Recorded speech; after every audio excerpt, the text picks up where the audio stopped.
Good morning! I want to share with you guys sa mga nagpapayat dyan. So, ito po yung ginagawa ni Shalala guys sa burning fat natin every morning.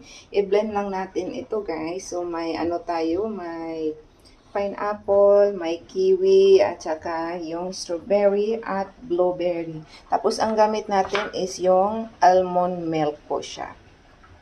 So, ayan na po siya guys. Lalagyan na po natin siya ng gatas.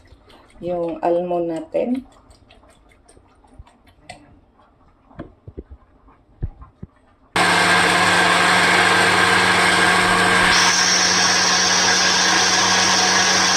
So, done na po yung burning fat natin na drinks, guys. Ayan. So, thank you for watching, guys. Sana nagustuhan nyo po ang ating burning fat juice. Bye-bye and see you in my next vlog.